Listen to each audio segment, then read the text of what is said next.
Something shocking is happening at the US-Canada border. In just months, over 75% of vehicles that once crossed into American towns have vanished, and with them, nearly 60% of the local revenue. What's causing this? Not a recession, not a pandemic, this is a direct result of a political and economic rupture between neighbors.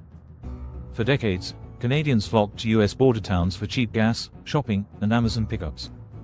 Towns like Blaine, Washington, relied on this steady stream of traffic. But now, Canadian plates are disappearing, and the local economy is crumbling with them. This all started with rising political tension and tariffs that made many Canadians feel unwelcome. Trump's aggressive trade moves and hostile rhetoric didn't just stir headlines, they drove a wedge between the two nations. In Blaine alone, Canadians made up 60% of retail sales. But by mid-2025, traffic dropped by 3/4. Businesses shut down. Amazon points closed. Gas stations went dark. Entire communities are now fighting to survive. Local governments are facing budget crises. Hospitals, libraries, even basic services, are on the chopping block. Politicians have visited, but solutions like making border towns tax-free remain just that, ideas with no action.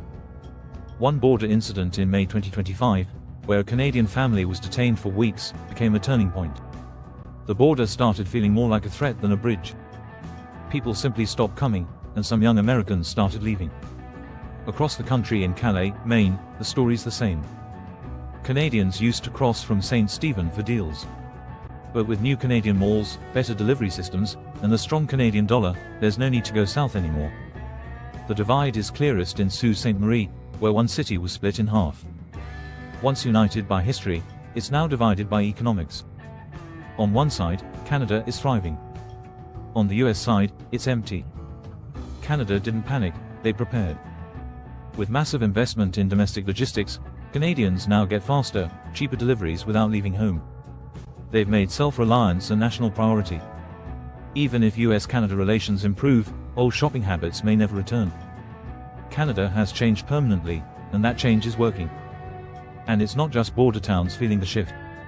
US wheat exports have collapsed. Countries like the Philippines and Mexico have cut orders by up to 40%. Why? Because US policies are unpredictable and unstable. The Philippines used to import nearly 90% of its wheat from America. That dropped overnight, costing US farmers hundreds of millions. And Mexico? Once one of our top buyers, they've also walked away, not because of price, but because of chaos. Delayed shipments. Sudden rule changes. Pork backlogs. All of it has pushed buyers toward Canada, a country now known for reliable, sustainable, and safe exports. It gets worse. US farm labor has collapsed due to aggressive immigration crackdowns. There aren't enough workers to harvest crops. Trains are late. Deliveries are missed. International trust is fading. Meanwhile, global buyers, especially in Europe, are now demanding clean, traceable food. US wheat, often laced with chemicals and lacking environmental standards, just doesn't make the cut anymore. Canada saw this coming. Through trade deals with Europe and Asia, they built a strategy.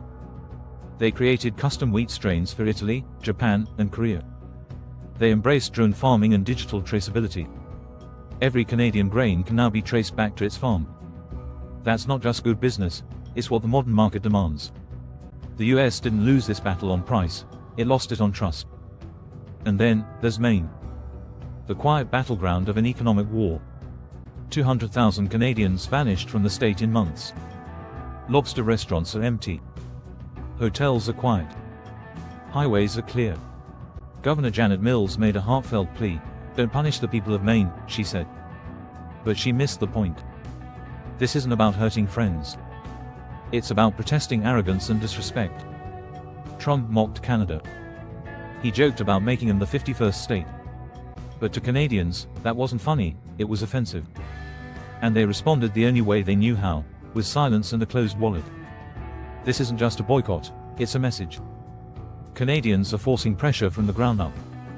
Local economies suffer, senators hear about it, and Washington eventually feels the heat. This is protest through economics, and it's working.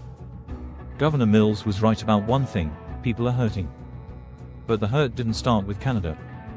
It started with tariffs, broken trust, and political egos.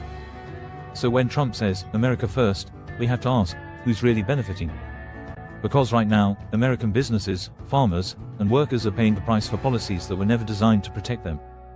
Canada didn't start this fight, but they're showing us how to win one with dignity, strategy, and silence. If you found this story eye-opening, hit that like button and subscribe to the Untold Compass for more deep dives into the stories others don't tell. Drop a comment below. What do you think about this border crisis? And don't forget to share this video so others understand the full picture. Thanks for watching.